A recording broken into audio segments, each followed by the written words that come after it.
नमस्कार दोस्तों, आपका बहुत बहुत स्वागत है आकाश आईएएस रिसर्च सेंटर में। आज के एपिसोड में हम राजभाषा टॉपिक, जो पॉलिटी का बहुत ही महत्वपूर्ण टॉपिक है, उसको देखने का प्रयास करेंगे। राजभाषा बोले तो ऑफिशियल लैंग्वेज। चलिए शुरू करते हैं आज के इस एपिसोड को। भारतीय संविधान के अनुच्छेद 344 के अंतर्गत प्रथम राजभाषा आयोग का गठन किया गया था। तो याद रखिएगा दोस्तों, आर्टिकल 344 के अंतर्गत जो है राजभाषा आयोग का गठन जो है, पहले राजभाषा आयोग का गठन जो किया गया था 1955 ईस्वी में किया गया था। तो एग्जाम में पूछा जा सकता है कि प्रथम राजभाषा आयोग का गठन कब किया गया, तो 1955 में किया गया था। कब किया गया था दोस्तों? 1955 में किया गया था। और उसकी अध्यक्षता किया था किसने? तो बीजी खेर की अध्यक्षता में इसका गठन हुआ था। तो याद रखिएगा, प्रथम राजभाषा आयोग के अध्यक्ष जो थे बीजी खेर थे। और ये कब गठन किया गया? 1955 में। और किस भारतीय संविधान के किस अनुच्छेद के अंतर्गत किया गया? तो 344 अनुच्छेद के अंतर्गत किया गया था। 8वीं अनुसूची में वर्ष 2003 में 4 भाषाएं किस संविधान संशोधन द्वारा जोड़ी गई थी? उसके बाद जो है 8वीं अनुसूची में जो भाषाओं की संख्या 22 हो गई थी। तो 92वां संविधान संशोधन के जरिए जो है वो 2003 में जो है 92वां संविधान संशोधन हुआ था। उसी के तहत जो है 4 भाषाओं को जोड़ी गई थी, और जिसके वजह से भाषा की संख्या जो हो गई थी, कितनी हो गई थी? 22 हो गई। हम जानने का प्रयास करते हैं कि संविधान के 8वीं अनुसूची में कितने 22 भाषाएं कौन कौन से हैं। याद रखिएगा, असमिया है पहला, दूसरा है बांग्ला, तीसरा है गुजराती, चौथा हिंदी, 5वां कन्नड़, 6ठा कश्मीरी, 7वां कोंकणी, 8वां मलयालम, 9 मणिपुरी, 10 जो है मराठी, 11 है नेपाली, 12 है ओडिया, 13 है पंजाबी और 14 है संस्कृत, 15 नंबर पर है सिंधी, 16 तमिल, 17 तेलुगु, 18 उर्दू, 19 डोगरी और 20 बोडो और 21 मैथिली और 22 संथाली। याद रखिएगा दोस्तों, जो 8वीं अनुसूची में जो 22 भाषाओं को जो मान्यता दी गई है, उसमें एक विदेशी भाषा भी जो है वो 8वीं अनुसूची में शामिल की गई है। वो है हमारा नेपाली। याद रखें, एकमात्र विदेशी भाषा है जो 8वीं अनुसूची में शामिल किया गया है। कुल 22 भाषाओं को 8वीं अनुसूची में शामिल किया गया है। और याद रखिएगा, और इंग्लिश को जो है ये जो है 22 भाषाओं में नहीं रखा गया, 8वीं अनुसूची में शामिल नहीं किया गया है। असमिया, बांग्ला, गुजराती, हिंदी, कन्नड़, कश्मीरी, कोंकणी, मलयालम, मणिपुरी, मराठी, नेपाली, उड़िया, पंजाबी, संस्कृत, सिंधी, तमिल, तेलुगु, उर्दू, डोगरी, बोडो, मैथिली, संथाली। भोजपुरी भी नहीं, याद रखेगा, भोजपुरी नहीं है, इंग्लिश नहीं है। ये 8वीं अनुसूची में 22 भाषाओं में भोजपुरी और इंग्लिश नहीं है। संविधान के किस अनुच्छेद में प्रत्येक राज्य में भाषाई अल्पसंख्यक वर्ग के बच्चों को उनकी मातृभाषा में प्राथमिक स्तर पर शिक्षा उपलब्ध कराने की व्यवस्था है? तो अनुच्छेद 350 को ये कहता है कि प्रत्येक राज्य में जो है उसके भाषाई अल्पसंख्यक वर्ग के बच्चों को उनकी मातृभाषा में प्राथमिक स्तर पर शिक्षा उपलब्ध कराने की व्यवस्था की गई है। नई शिक्षा नीति जो आई है उसमें भी जो है बात की गई है कि उसके मातृभाषा में शिक्षा देने की बात की गई है। मातृभाषा पर जोर दिया गया। नई शिक्षा नीति जो 2020 में जो जारी की गई है, नई शिक्षा नीति के कस्तूरी रंगन समिति के अनुशंसा पर जारी की गई है। मैथिली भाषा को 8वीं अनुसूची के अंतर्गत किस वर्ष शामिल किया गया? तो याद रखिएगा 2003 में। 2003 में जो है मैथिली भाषा को जो है शामिल किया गया था। तो वो जो 4 भाषाएं जिसको शामिल किया गया था, डोगरी, बोडो, मैथिली और संथाली, ये 4 भाषाएं थे जो 2003 में जो है 92वां संविधान संशोधन के जरिए जो है इसे जोड़ा गया था।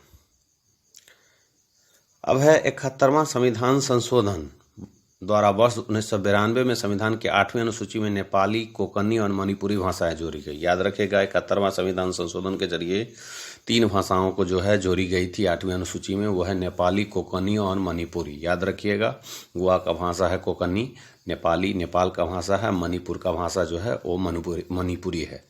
तो हम सभी जानते हैं उत्तराखंड की द्वितीय भाषा जो है संस्कृत है, राजभाषा संस्कृत है। तो देखिएगा, जो 2003 में जो है संविधान संशोधन हुआ था 92वां, उसमें जो 4 भाषाएं जोड़ी गई थी, है ना, डोगरी, बोडो, मैथिली और संथाली। लेकिन अगर बात करते हैं 71वां संविधान संशोधन जो हुआ था, उसमें 8वीं अनुसूची में 3 भाषाएं जोड़ी गई थी। वो भाषा थे नेपाली, कोंकणी, मणिपुरी। राष्ट्रीय संस्कृत विद्यापीठ कहाँ स्थापित है? तो याद रखिएगा, ये त्रिपुर में है। याद रखिएगा, कहाँ है दोस्तों? त्रिपुर में है। ये बहुत महत्वपूर्ण है।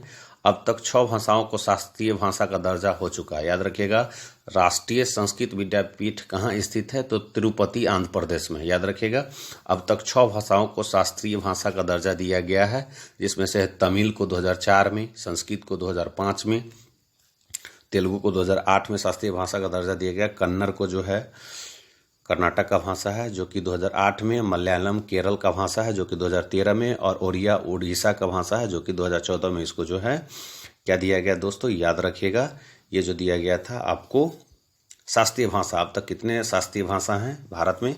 6 हैं, तमिल, संस्कृत, तेलुगु, कन्नड़, मलयालम, ओडिया। याद रखिएगा दोस्तों। राजभाषा संबंधित अनुच्छेद क्या है? याद रखिएगा, 343 संघ की राजभाषा है, 344 राजभाषा पर संसदीय आयोग समिति है, क्षेत्रीय भाषाएं, 345 राज्य की राजभाषा अथवा राजभाषाएं हैं। अनुच्छेद की बात कर रहे हैं जो कि राजभाषा संबंधित अनुच्छेद है। 346 एक राज्य से दूसरे राज्य अथवा एक राज्य से संघ के बीच संवाद के लिए राजभाषा, और 347 अनुच्छेद में किसी राज्य की जनसंख्या की एक समूह द्वारा बोली जाने वाली भाषा में संबंधित प्रावधान। सर्वोच्च न्यायालय और उच्च न्यायालय की भाषा जो है 348 में वर्णित है। सर्वोच्च न्यायालय तथा उच्च न्यायालयों में साथ ही अधिनियमों और विधेयकों में प्रयोग की जाने वाली भाषा है। 349 अनुच्छेद ये कहता है कि भाषा से संबंधित कुछ नियम अधिनियमित करने के लिए विशेष प्रक्रिया। 350 अनुच्छेद ये कहता है कि विशेष विनिर्देश शिकायत निवारण के लिए प्रयुक्त भाषा। 350 ये कहता है प्राथमिक स्तर पर मातृभाषा में शिक्षण के लिए सुविधाएं। 350 बी कहता है भाषाई अल्पसंख्यक के लिए विशेष पदाधिकारी, और 351 अनुच्छेद कहता है हिंदी भाषा के विकास के लिए विधि निर्देश। वर्ष 1957 में प्रथम राजभाषा संयुक्त समिति किसकी अध्यक्षता में गठित की गई थी? पंडित गोविंद बल्लभ पंत, जो कि गोविंद पंत जो थे वो उत्तर प्रदेश के प्रथम मुख्यमंत्री बने थे। भारत की राजकीय भाषा संबंधी प्रावधान का संशोधन किस प्रकार हो सकता है? संसद के कम से कम 2/3 बहुमत से पास हो जाए अगर कोई भी विधेयक, तो जो है संशोधन किया जा सकता है राजकीय भाषा संबंधी प्रावधान का संशोधन। सिंधी भाषा को 8वीं अनुसूची में किस संविधान संशोधन द्वारा जोड़ा गया? तो याद रखिए 21वां संविधान संशोधन द्वारा जो है सिंधी भाषा को 1967 में 8वीं अनुसूची में जोड़ा गया था। संविधान की 8वीं अनुसूची में सम्मिलित भाषाओं में से कौन सी दूसरी सर्वाधिक बोली जाने वाली भाषा है? तो बंगाली सबसे ज़्यादा बोली जाती है। याद रखिए बोडो, डोगरी, मैथिली, संथाली 4 भाषाओं को 92 संविधान संशोधन 2003 द्वारा जोड़ा गया था। तो इस प्रकार से हमने देखा कि राजभाषा जो है ऑफिशियल लैंग्वेज कौन कौन से हैं। 22 जो है ऑफिशियल लैंग्वेज है हमारे, ये बहुत महत्वपूर्ण है और ये जो है ये प्रश्न पूछे जा सकते हैं। और 344 अनुच्छेद के अंतर्गत जो है राजभाषा आयोग का गठन किया गया था 1955 में, और प्रथम अध्यक्षता किया था वीजी खेर ने। आज के एपिसोड को यहीं पर मुकम्मल करते हैं। फिर अगले एपिसोड में एक पॉलिटी के वीडियो के साथ हम पुनः हाजिर होंगे। तब तक के लिए जय हिंद, वंदे मातरम।